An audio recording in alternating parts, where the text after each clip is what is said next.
Hello, everyone, and welcome back to another episode of the Youth for Neuro podcast. My name is Pranali, and I'm currently a junior in high school and the founder of Youth for Neuro.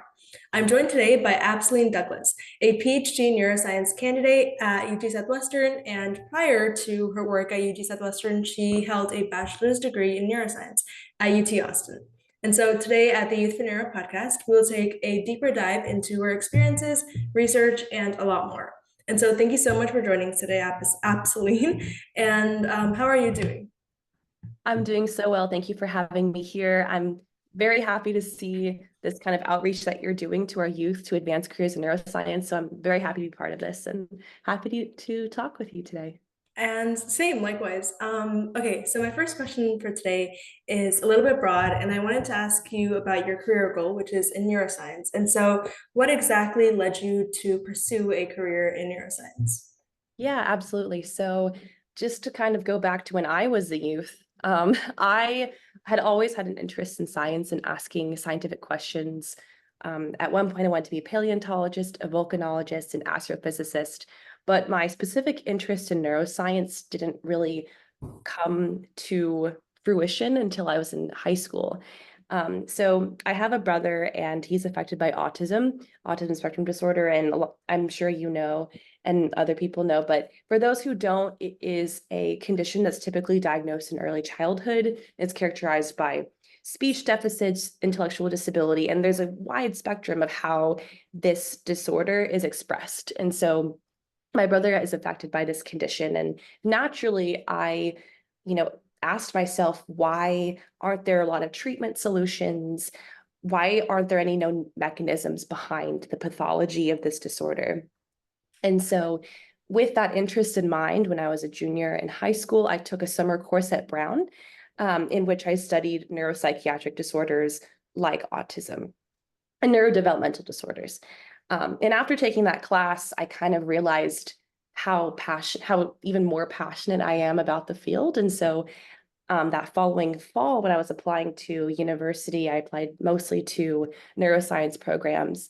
And I ended up attending UT Austin and obtained my Bachelor's of Science and Arts in Neuroscience and Spanish. Great. And in your career so far, were there any moments that you felt as though neuroscience was not the right choice for you, or that you felt as though it wasn't the right path you should have taken at all? Yeah, I think that's an important question to ask, and it's a difficult one to answer. I think that at many points in my career, I've had a lot of highs and lows.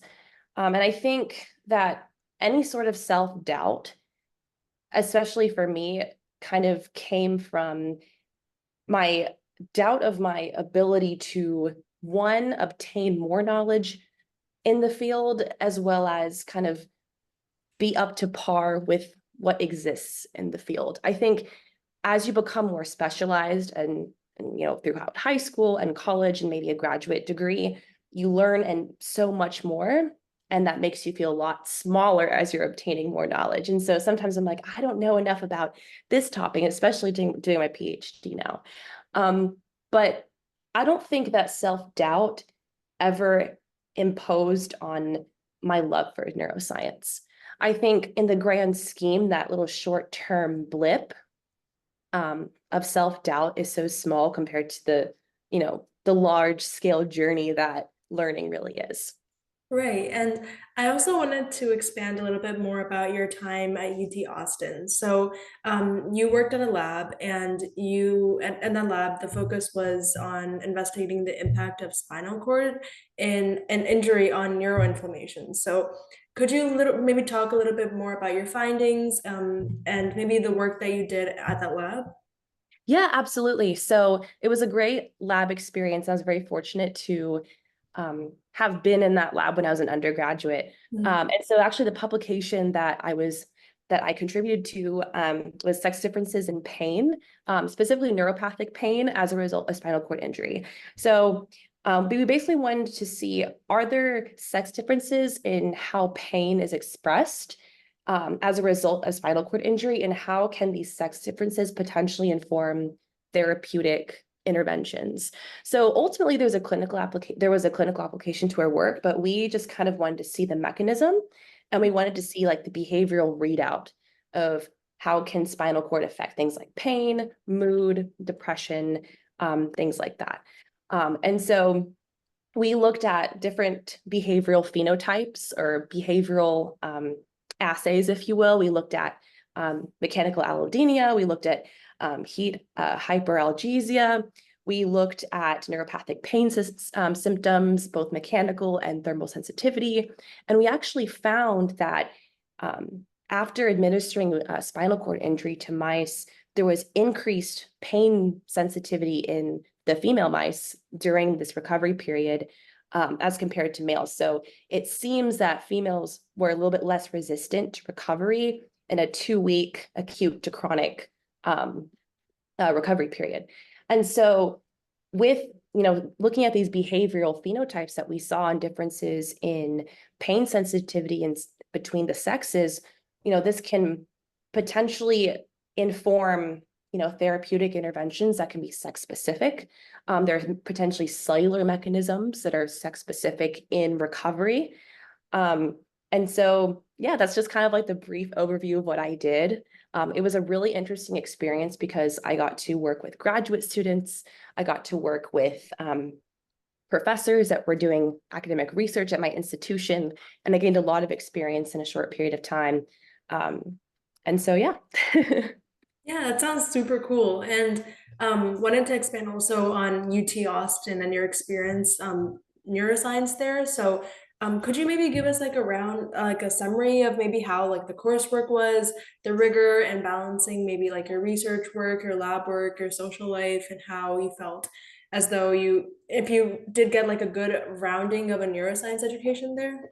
Absolutely. I think yes and no. I think yes, because I put myself out there. I was able to really diversify my learning experience in college because I sought external opportunities. I think if I were not in the lab, I would not be where I am today.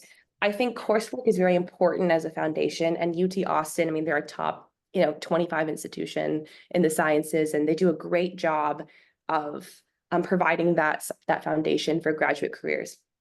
But I really think that, especially when it comes to science and medicine, a lot of your success and your growth in those fields rely on your on your ambition and how much can you put yourself out there.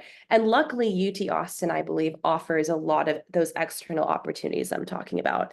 There are a lot of labs doing super cool research. I saw that you previously spoke with Dr. Audrey Brumbach, and Mhm. I actually I know of her and her work in the field. So yeah, and there's also, you can shadow at hospitals around UT. There are a lot of different clubs that encourage like pre-medical kind of trips to like Costa Rica and Guatemala and things like that to give back to the community service and things like that. So yeah, I have only good things to say about UT Austin. I did have to do 2 out of my 4 years of college online because Oh, I was a COVID okay. college student. So Mhm. that even added an extra layer to the barriers in education. A lot of people were at home, and we had to take a lot of our core foundation science courses online.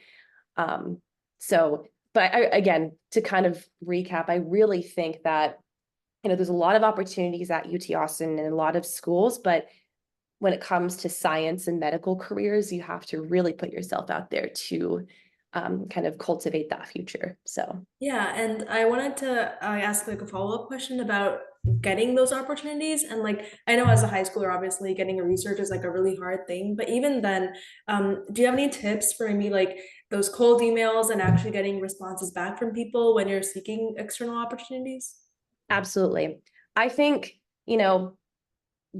doing a cold email is always, it never hurts. It's how I got a lot of my opportunities. Mhm. I think doing your own work outside of, hey, like I want to go work in this lab. Can you give me this opportunity? Like showing demonstrated interest in a subject. How does it pertain to you and your goals?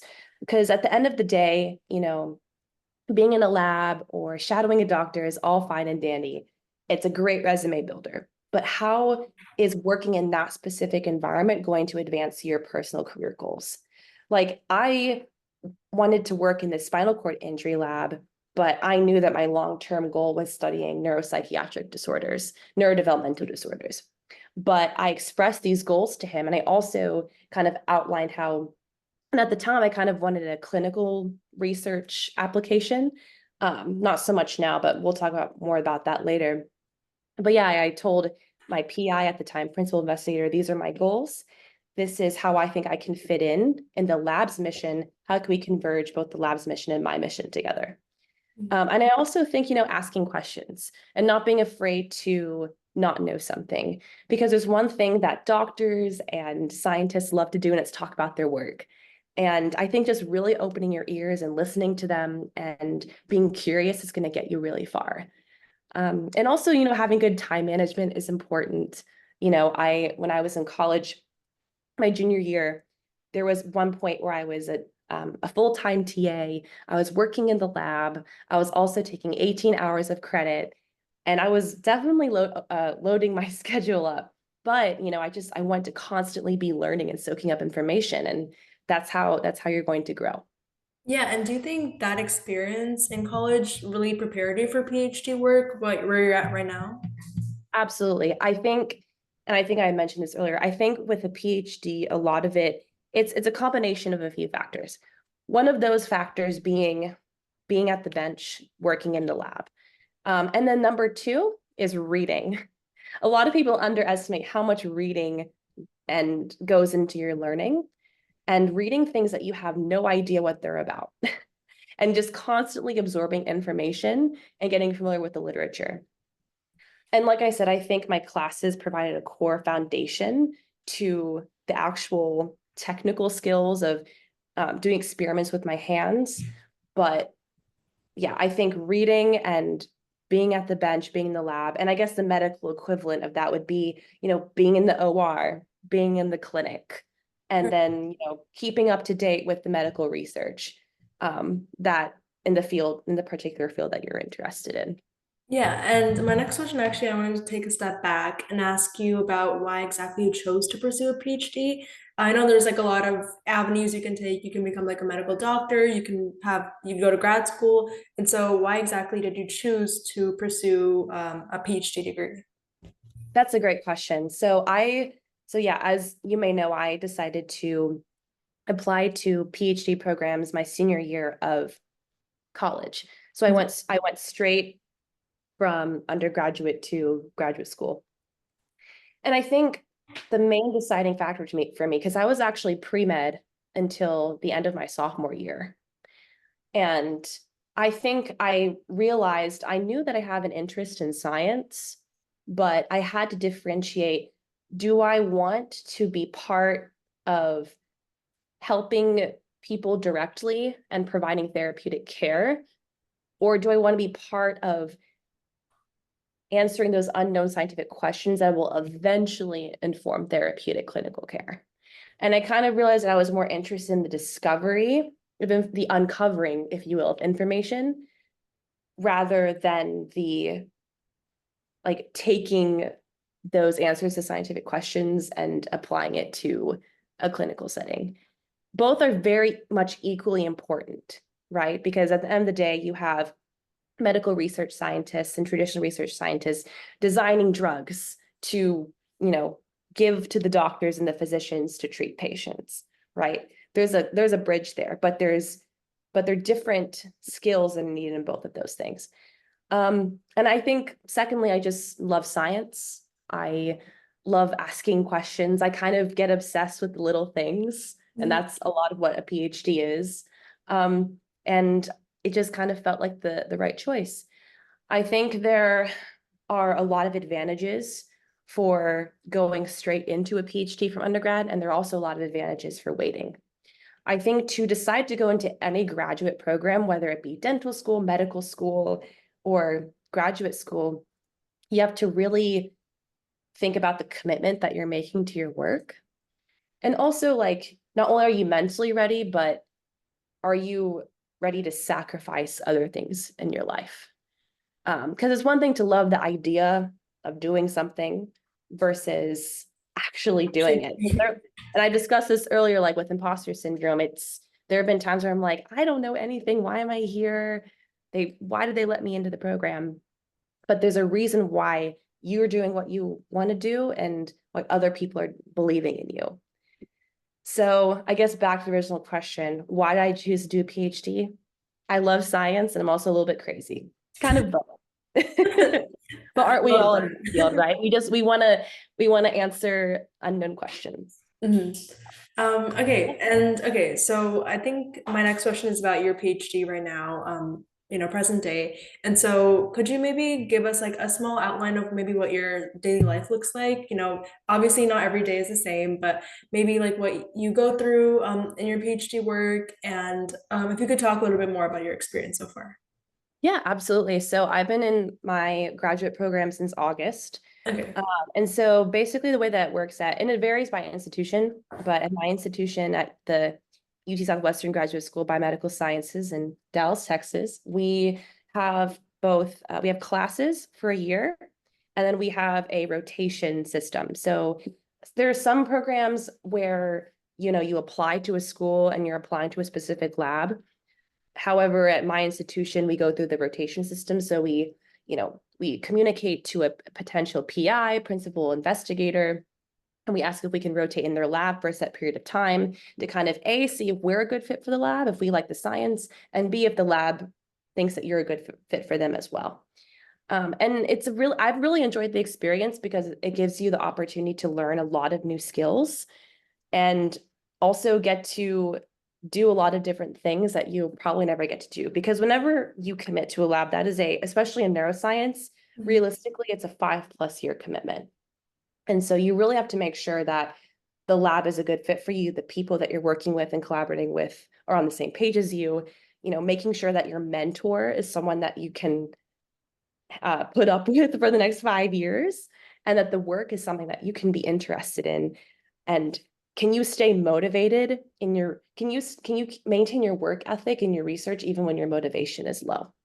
Right. And so I really enjoyed the rotation experience. Like I said, I haven't committed to a lab yet, but as I have mentioned, my goals broadly are to study neurodevelopmental disorders like autism and models of autism, specifically in mice, and kind of what are the molecular pathways in different brain regions that underlie the pathology of autism. So I'm interested in neuroelectrophysiology, molecular neuroscience, things of that nature. And in terms of, choosing a PhD program, looking at different factors like how much the stipend is, different universities and institutions have different stipends, and looking at, can this stipend support me for the next 4 or 5+ years of my graduate program? Looking at the kind of research that they're doing, is it aligned with your interests? Also looking at, what are funding opportunities like? What are the mentors like? How about even the city that the institution is in? Is it somewhere that you're willing to live in for 5+ years? Like I chose to come to this institution for a number of reasons, it being a great program in line with my research interests, but also it's in a city that I grew up in. I have family as support. I know the city very well. The stipend is good relative to cost of living. And so there are a lot of different things you have to consider when applying to different PhD programs. But UT Southwestern has a lot of resources, a lot of cutting edge technology. So would highly recommend this program to anyone. Yeah, and even in applying to this program, could you maybe like tell us about what it was like, was there something that maybe you felt made you stand apart to the admissions committee? Was it like publications that you had to do? Could you maybe like tell us about how applications work for that?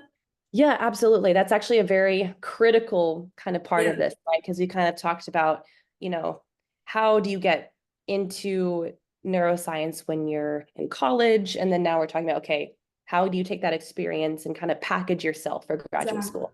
Because it really is a packaging thing. Like, how can you tell your story, right? And the same applies to medical school. I think there's a lot of overlap between the two processes. So for graduate school, usually they ask for a few things, one of them being letters of recommendation from mentors that have seen you work in a lab and know how you perform in a laboratory setting. Two is going to be your grades, your transcript, your CV that outlines your research experience, relevant skills, maybe publications, and then your personal statement. The personal statement is usually anywhere from 1 to 3 pages. It depends on the institution. Your personal statement is, at least for PhD programs, your outline for your background, so your experience and what you've done, why you want to continue doing this in a graduate program, your scientific thinking. So how can you construct a research question and can you think critically about science? And then how can you contribute to the program?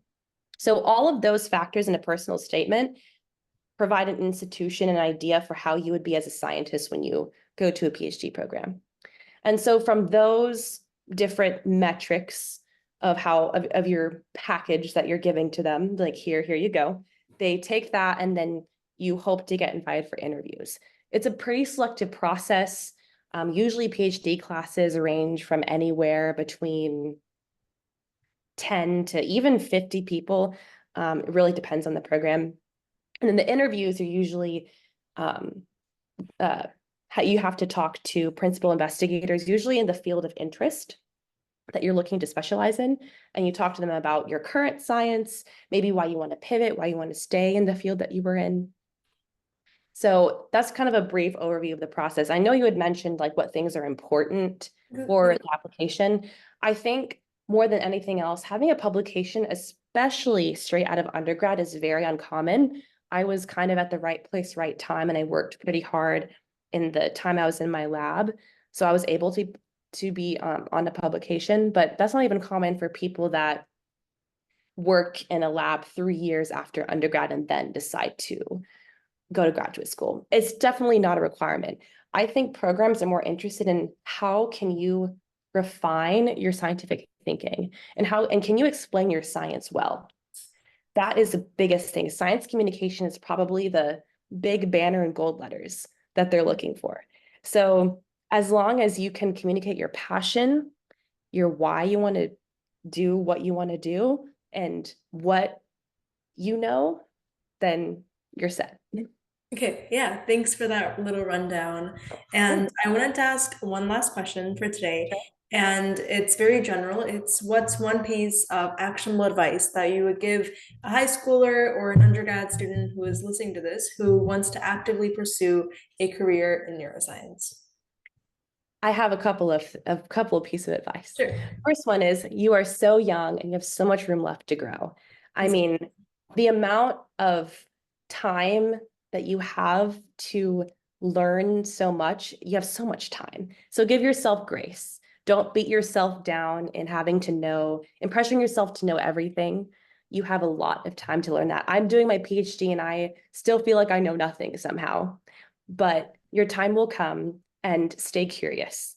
Stay invested in the things that you love. Stay true to, your goals and why you want to do what you want to do. Maintain a strong work ethic, even in times where you have low motivation, because that's going to carry you a long way to have that resilience.